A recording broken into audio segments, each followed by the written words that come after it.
Are you willing to share credit with the Trump administration for the vaccine effort in that the vaccines were developed during the Trump administration? Look, I've always said I think the Trump administration deserves some credit for its work on vaccine development. But in terms of where the tide was when Joe Biden became president, the week before he became president, this country had 1 million people file for unemployment. The week he became president, 900,000. We were losing people at the rate of 3,000 to 4,000 a day for COVID. The 2 weeks before Joe Biden became president, more people died from COVID than during the Vietnam War. So that's where the tide was when Joe Biden became president. We weren't vaccinating people. Fewer than 1% of seniors were fully vaccinated when Joe Biden swore the oath of office. Today, that number is 70% in just 100 days. So yes, the vaccines were developed basically on science that came along before Donald Trump became president. But sure, happy to give the Trump administration credit for moving that along. But the key thing isn't vaccines, it's vaccinations. It's getting those shots in people's arms. It's getting the economy turned around. That's what started when Joe Biden became president, and that's what we've made so much progress on these past 100 days. The president last night guaranteed that no individual taxpayer who earns less than $400,000 a year will face any tax increases in anything that the president, is that for anything that the president will propose in this term, or is it just for this one infrastructure bill? It's for anything the president's going to propose in this term, and it's very specifically, Lawrence, for the two plans he laid before the Congress last night, the American Families Plan, the American Jobs Plan. You know, we can pay for these plans and the transformation they'll bring to our economy, great jobs, competitiveness in the world, help that our families need, by asking corporations, a lot of whom pay no taxes at all, to finally pay some taxes, pay their fair share, and asking the people at the very top, just the top 1%, to pay the same rate they paid when George W. Bush became president. So these are very kind of modest, reasonable tax increases that are consistent with the historical tax rates we've seen in this country in the recent past. And with that basic restoration of fairness to our tax code, we can spare the middle class any tax hikes and make the investments we need to grow our economy. As you know, when you get to that 100-day mark, the only thing that matters is the next 100 days. So let's talk about that. The president said he'd like the George Floyd Justice and Policing Act passed by May 25th. It's kind of a soft deadline. There's no real way of enforcing that. Is there any similar deadline that the president has on the infrastructure package? And how does that fit in to what we know to be Joe Manchin's negotiations with Republicans to try to find a compromise on infrastructure? Look, I think we'd like to see action on infrastructure over the summer. And we certainly expect action over the summer, and we'd like to get it wrapped up if we could during the summer. I think we can.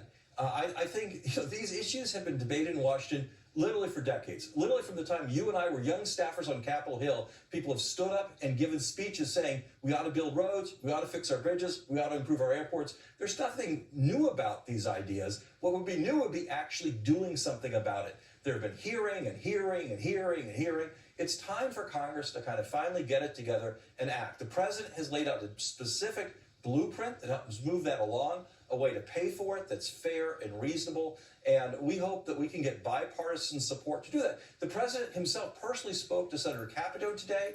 I spoke to her last week. She's one of the leading Republicans who's put forward an alternative approach. Obviously, there's big differences between what she wants to do, what we want to do, but they had an encouraging conversation today. This doesn't have to take a long time. We need to put in the time, we need to put in the work, but I think we can move forward on a bipartisan basis in the weeks ahead. And if you come to that crossroads where there is no bipartisan option, will you then try to go to do this in budget reconciliation, and will you try to get Joe Manchin's cooperation to go along with budget reconciliation for this? Well, Lawrence, I'm not going to get into the what ifs tonight. We are just starting on this journey. The president laid it out in detail last night in the State of the Union. We believe he had a great conversation with Senator Capito today. We've had a lot of conversations with Republicans in the House and Senate. We've had more than 100 members of Congress to the White House in these first 100 days to talk about this and other related issues. I think there is an opportunity to try to do this together, to move this forward in a bipartisan way. That's our focus. Ron, when I was listening to that speech last night, it was the most simple and direct speech I've heard from a president in a address like that. Barack Obama always delivered beautiful paragraphs of soaring rhetoric. This speech didn't have that, but it had very clear, direct messaging. And it was all about jobs. I have the feeling that in the writing, when drafts were presented to the president, his note every time was more jobs, more jobs, more jobs. Well, I think the president didn't have to tell anyone in this White House what the first priority is, and that is jobs. And that comes right from him and from everyone who works for him. You know, what he said to me this morning was that he felt at home there in the well of the House and Senate. Those were colleagues of his that he's worked with for many, many years, some for decades, some more recently. And I think that conversational style is what you got last night. Him conversing with people, Democrats and Republicans, about what they all know to be true.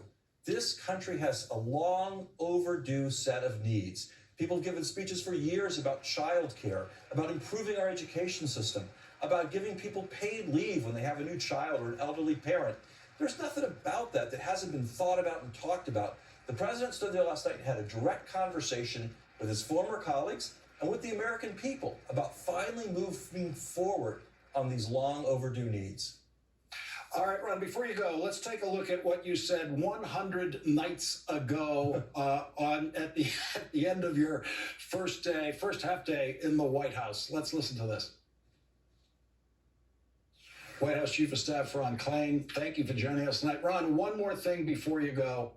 How does it feel? You're the end of your first full day as White House Chief of Staff. How does it feel? Well, Lawrence, I'll be honest. I am dead tired. That's absolutely true, but I'm so excited. So, Ron, at the end of 100, how does it feel? Well, first of all, as a sign of our progress, I'm pleased to be here tonight not wearing a mask. Because we made enough progress in fighting COVID that we don't have to wear masks outside anymore. So that's one big difference from where we were 100 days ago. But sure, I'm exhausted. I have to say, I've never been so gratified to work with an incredible team, a diverse team, a historically diverse team of men and women who come here every day and work their hearts out for the American people. We've made a lot of progress in these 100 days. And I think the next 100 days can be even more exciting. We can make even more progress in the next 100 days on delivering the promises Joe Biden made in the 2020 campaign. Ron Klain, thank you very much for joining us at the end of your 100th exhausting day in the White House. We really appreciate you staying with us tonight. Really appreciate it. Thanks, Lawrence. Great to be here as always. Thank you.